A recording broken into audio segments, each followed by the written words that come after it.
प्रिय दर्शकों, राधे राधे, जय श्री कृष्ण।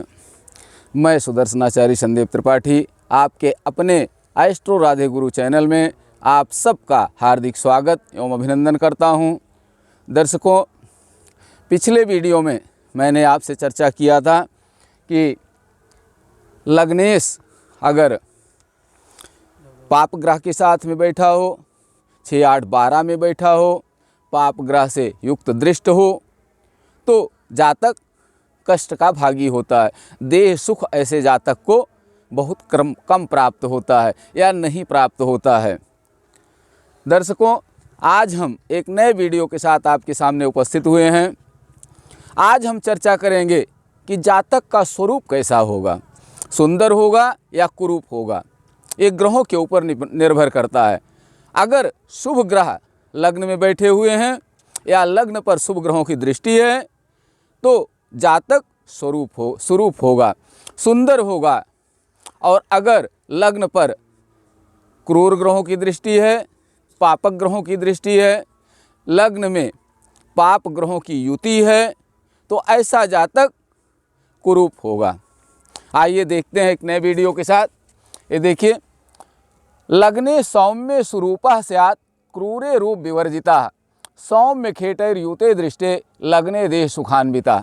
दर्शकों, महर्षि पाराशर जी ने अपने बृहत पाराशर होरा शास्त्र के 13वें अध्याय के श्लोक 4 श्लोक में लिखा है कि लग्ने सौम्य स्वरूपः स्यात्, लग्न में अगर सौम्य ग्रह हों तो जातक सुंदर होगा। क्रूरे रूप विवर्जिता, अगर लग्न में क्रूर ग्रह हो तो जातक कुरूप होगा। इस कुंडली में देखें, शनि और राहु बैठे हुए हैं, मंगल और केतु की दृष्टि पड़ रही है इन पर। पूरी तरह से पाप ग्रह से ग्रसित है कुंडली। लग्न पूरी तरह से पाप ग्रहों से युक्त और दृष्ट है। लेकिन इस कुंडली में शुक्र लग्न में बैठा हुआ है। लग्नेश चंद्रमा जो है, लग्नेश चंद्रमा इस कुंडली में चतुर्थ भाव में बैठा हुआ है। देखिए, लग्नेश चंद्रमा चतुर्थ भाव में बैठा हुआ है और ये शुक्ल पक्ष द्वादशी का चंद्रमा है, मान लीजिए। तो लग्नेश यहाँ बैठा हुआ है, क्षीण चंद्रमा नहीं है, ये शुभ चंद्रमा बैठा हुआ है यहाँ। लग्न में शुभ ग्रह बैठा हुआ है। आपके इस श्लोक में क्या कह रहे हैं महर्षि पाराशर जी? लग्ने सौम्य स्वरूपः स्यात्, लग्न में शुभ ग्रह हों तो जातक क्या होता है? सुंदर होता है। क्रूरे रूप विवर्जिता, और क्रूर ग्रह हो तो जातक कुरूप होता है। तो देखिए, इस कुंडली में हमने कर्क लग्न की कुंडली बनाई है। मान लीजिए किसी जातक का जन्म कर्क लग्न में हुआ है तो कर्क सिंह कन्या हमने राशियां स्थापित कर ली। अब इसमें शुक्र लग्न में बैठा हुआ है, बुध और चंद्रमा चतुर्थ भाव में बैठे हुए हैं, बृहस्पति पंचम भाव में बैठे हुए हैं।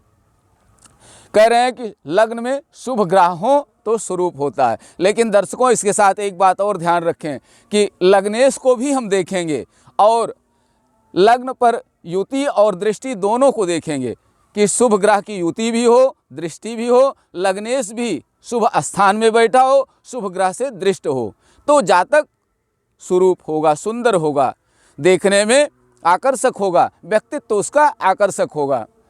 तो इस कुंडली में देखिए, शुक्र लग्न में बैठा हुआ, बुध और चंद्रमा चतुर्थ भाव में बैठे हैं और बृहस्पति नवम भाव में बृहस्पति बैठे हैं, मीन राशि अपने।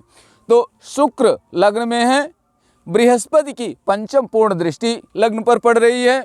लग्नेश चंद्रमा चतुर्थ भाव में बुध के साथ बैठा हुआ है।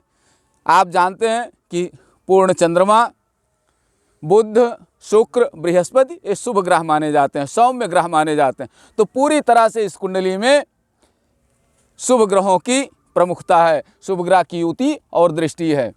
आगे कह रहे हैं सौम्य खेटैर्युते दृष्टे, अगर सौम्य ग्रह युत दृष्ट हों, लग्न पर सौम्य ग्रहों की दृष्टि हो या लग्न में शुभ ग्रहों का योग हो, तो ऐसा जातक देह सुख से पूर्ण होता है, उसे देह सुख प्राप्त होता है पूरी तरह से। तो इस कुंडली में देखिए, लग्न में शुक्र बैठे हैं और बृहस्पति की पूर्ण दृष्टि लग्न पर पड़ रही है। तो इस श्लोक के अनुसार जातक पूर्ण सुखी होगा। दर्शकों, लग्न कुंडली जो होती है ये पूरी नहीं मानी जाती, लेकिन काफ़ी हद तक सही होती है। इसमें अंदर की चीज़ें 16 वर्ग हैं षोडश वर्ग के अंतर्गत, उनमें और भी चीज़ें हम देखते हैं। नवमांश में लग्नेश कहाँ बैठा हुआ है, उसकी क्या पोजीशन है, वहाँ पाप ग्रहों से युत है या दृष्ट है, ये चीज़ें भी देखेंगे। लेकिन ऊपर से प्रथम दृष्टया ये चीज़ें देखी जाती है कि लग्नेश अगर शुभ ग्रह से युत है, लग्न में शुभ ग्रह बैठे हुए हैं, लग्न पर शुभ ग्रहों की दृष्टि है, तो जातक शरीर से सुंदर होगा, आकर्षक व्यक्तित्व होगा, देखने में आकर्षक होगा।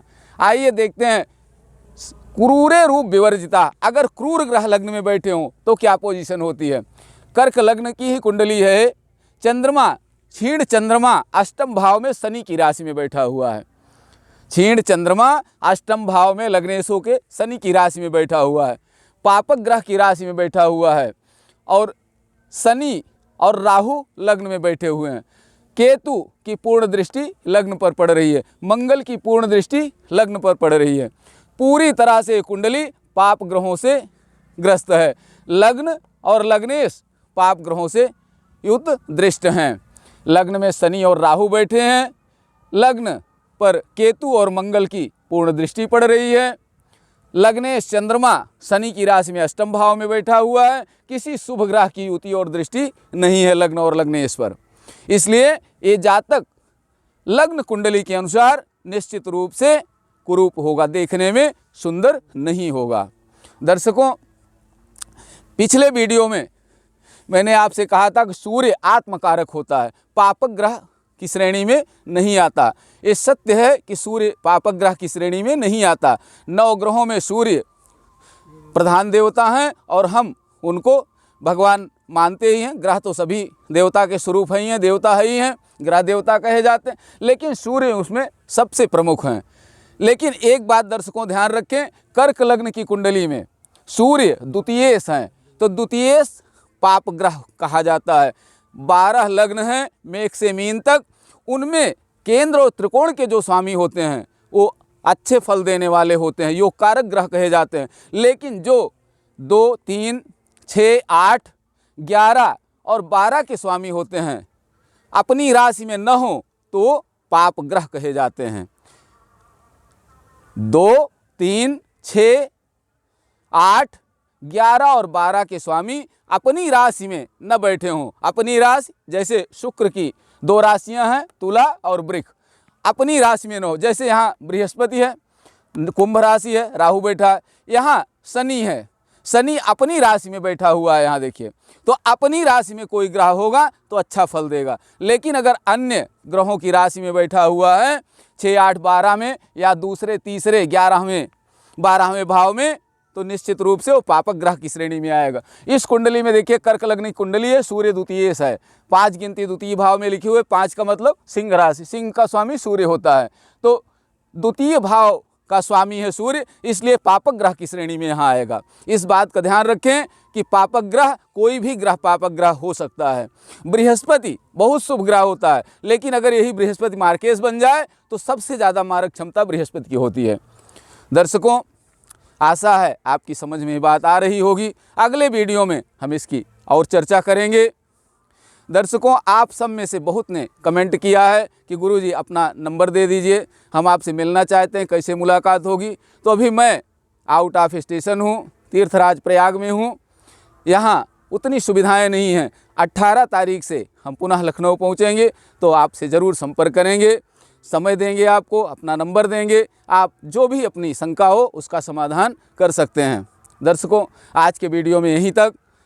आप सब को राधे राधे, जय श्री कृष्ण। आप सब स्वस्थ रहें, मस्त रहें, हंसते मुस्कुराते रहें।